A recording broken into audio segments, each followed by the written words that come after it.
All right, so this is not order of operations. This is your property of numbers part 2. You should have the, so you should have the commutative property of multiplication tab completed. We are now getting into the associative property.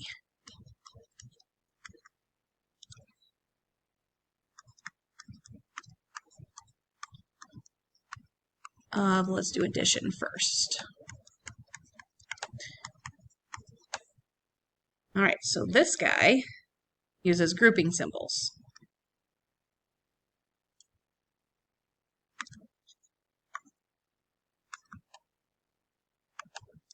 And then we're going to group numbers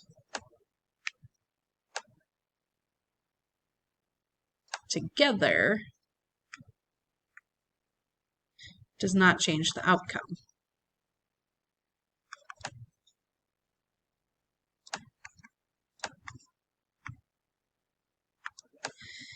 Best one to look at this is like an example. If I give a 6 plus 4 plus 3, and then I want to group some things together to make it easier for me, like I want to do 6 plus 4 first because I know it's a 10. And then add the 3, I get 13. But it really doesn't matter if I group the 4 plus 3 first. So if I look at the 6 plus 4 plus 3, group those together first, I get 6 plus 7, which is still 13. So no matter which two numbers I tend to group first, I can switch those groups around and I still get the same thing. But I always look for the groups that make easier number sets first, like that 6 plus 4. For example, if I were to do negative 6 plus negative 4 minus 3, I do get a negative 10. Oops. And then a minus 3, which gives me negative 13. But if I were to do the negative 6 plus negative 4 minus... Oh, right, let me get rid of that. So if I did negative 6 minus 4 and then a minus 3, and when I'm using the subtraction, if I were to do this negative 4 and a negative 3 first, and then put the negative 6, I still end up getting the same thing. So I end up getting negative 6. Negative 4 minus negative 3 is a negative 7. Well, negative 6 minus negative 7 is still negative 13. So when I put those grouping symbols around, it really does not matter which ones I tend to group first. So if I were to put this in variable form, if I did let's say I did A plus B first and then add C, it's the same thing as if I were to do the B plus C first and then add the A. That's your associative property of addition. If I were to do multiplication, so let's look at the associative.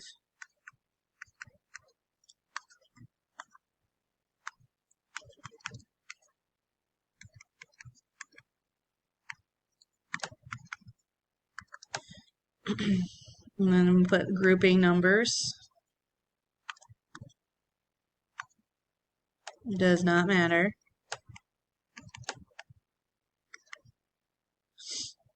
When multiplying.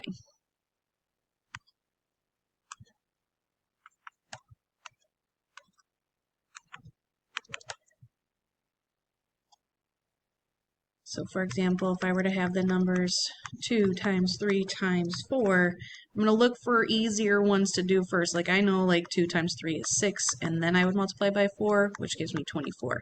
But if I did the 2 times 3 times 4, if I did the 3 times 4 first, 2 times 12, it's still 24. So it doesn't matter the order. Let's look and see if it matters with dividing. So if I did 12 divided by 2 divided by 3, if I did the 12 divided by 2 first, I get 6 divided by 3, which is 2. What if I did the 2 divided by 3 first? So if I did 12 divided by 2 divided by 3 and did this first, I get 12 divided by 0.6 repeating, which gives me 18. Oh, that doesn't work. So it only works for multiplication. Let's look at variables. So if I did A times B times C, did the A times B first, it's the same thing as if I did the B times C first. That's your associative property of multiplication. Substitution, one we use a lot. Oops, get rid of that.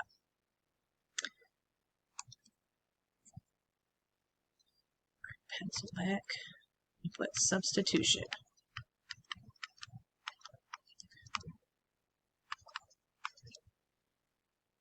Substitution, if I have a substitute, the teacher replaces me. So it's the same idea. So substitution replaces a number or variable,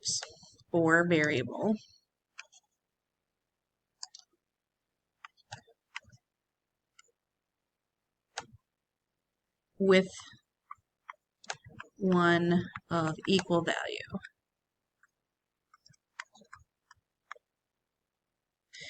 For example, 3 plus 4. I can actually replace the value 3 plus 4 with the number 7. That's the art of substitution. It works for multiplication. If I did 2 times 6, it's really 12. I can just replace the value there. And we use this substitution with variables a lot. So like if I give us an expression like 2x plus 6, and I said evaluate this expression when x equals 6.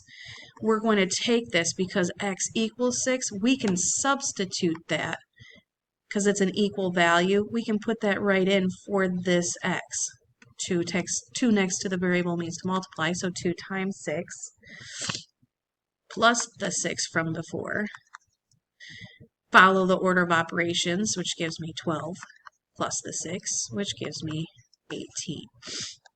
We use substitution to substitute the value of x in our evaluation there. Okay, so I'm going to stop there. We're going to save the distributive property for another video. Eventually, I think what we're going to be doing here is telling what property is used in every step. You'll get some homework on that Monday or whatever day you come back. So let's try a warm-up here.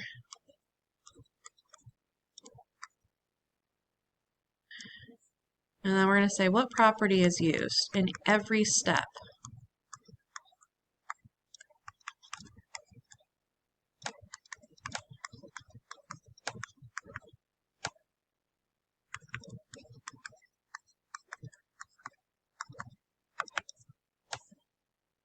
So like number 1, if I give you the problem 7 times 1, what property is used here?